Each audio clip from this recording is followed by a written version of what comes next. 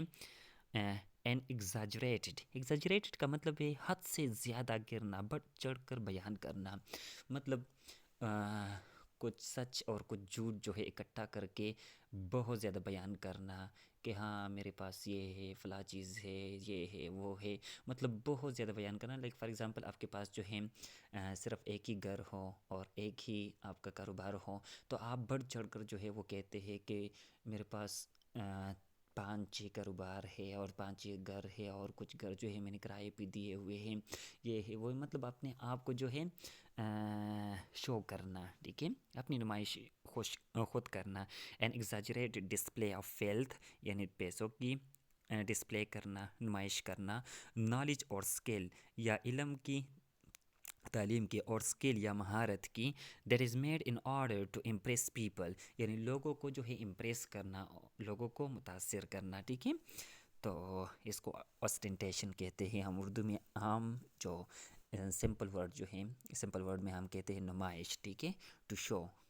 پھر لاسٹ 3 الفاظ ہیں ہاٹینس means an unfriendly attitude towards other people because you think that you are better than them، ٹھیک ہے، an unfriendly attitude، ایک غیر دوستانہ رویہ، towards other people، دوسرے لوگوں کے ساتھ، because کیونکہ you think، تم یہ سوچتے ہو that you are better than them، تم ان سے جو ہے بہتر ہو، مطلب اپنے آپ کو جو ہے بہت بہتر سمجھنا، اور دوسروں کو حقارت کی نظر سے جو ہے دیکھنا، تو اس کو جو ہے ہاٹینس کہتے ہیں ہم اردو میں، جو ہے اس کے لیے غرور یا تکبر کا لفظ بھی استعمال کرتے ہیں۔ اسکوینڈر مین فضول خرچی کرنا، ٹو ویسٹ منی، پیسوں کا ویسٹ کرنا، ضائع کرنا، ٹائم یا وقت کا ضائع کرنا، ایٹسیٹرا ایٹسیٹرا، ٹھیک ہے، وغیرہ وغیرہ۔ ایٹسیٹرا کو انگلش میں جو ہے ہم بلا بلا بھی کہتے ہیں، لیکن بلا جو ہے یہ انگریز اپنے مطلب جب اسپیکنگ دوسرے کے ساتھ کرتے تو وہ جو ہے ایٹسیٹرا کا لفظ پھر استعمال نہیں کرتے، وہ کہتے ہیں کہ blah blah blah, like for example I went to market and I brought some vegetables, fruits and blah blah بلا، ٹھیک ہے۔ پھر ہے ویٹ نرس. ویٹ نرس کا مطلب ہے دایا. میں آپ لوگوں کو آلریڈی بتا چکا ہوں دایا یا رضاعی ماں. ٹھیک ہے، وہ عورت جو دوسرے بچے کو جو ہے ان کو پالتی ہے، ان کو دودھ پلاتی ہے. ٹھیک ہے، ومن ایک عورت ہو بریسٹ فیڈس جو اپنی چاتی کی دودھ جو ہے وہ پلاتی ہے، اینڈ کیئرز اور ان کا خیال رکھتی ہے، فار اندرس چائلڈ کسی دوسرے بچے کی. اور فاسٹر مدر، ہم فاسٹر مدر بھی اس کو کہتے ہیں، یعنی رضاعی ماں. ٹھیک ہے، تو یہ تھا آج کا لیسن جو ہے یہ ایکسرسائز تھا، صرف گلوسری اینڈ ووکیبلری کا. اور کوئی بھی مطلب اس میں کوئی ڈفیکلٹی ہو تو آپ لوگ مجھ سے پوچھ سکتے ہیں. ایک بار پھر سے میں ریڈ کرتا ہوں آپ لوگوں کے لیے. پہلا نمبر ورڈ ہے انگرینٹس. Ingrained means of a habit, an attitude, etc. that has existed for a long time and is therefore difficult to change. Number 2, affluent, having a lot of money and a good standard of living. Number 3, impoverished, very poor or without money. Number 4, creed, a set of principles or religious beliefs. Number 4, deification, treatment or worship of somebody as a god. Impeccable, without mistakes or faults. Suffice, to be enough for somebody or something. Emulated means to try to do something as well as somebody else because you admire them. Comrade means a person who is a member of the same political or religious party as the person speaking. Then infancy means the time when a child is a baby or very young. Then ostentation means an exaggerated display of wealth, knowledge or skill that is made in order to impress people. And then haughtiness means an unfriendly attitude towards other people because you think that you are better than them. Squander means to waste money, time, etc. Wet nurse, a woman who breastfeeds and cares for another's child. Or foster mother, we can also say foster mother to wet nurse. That's enough for today. And whatever you like, for example, if you are having any kind of question regarding the previous lesson, you can ask me, you can comment me in the comment box. Inshallah, I will try to solve your problems on this part. Thank you. Allah bless you.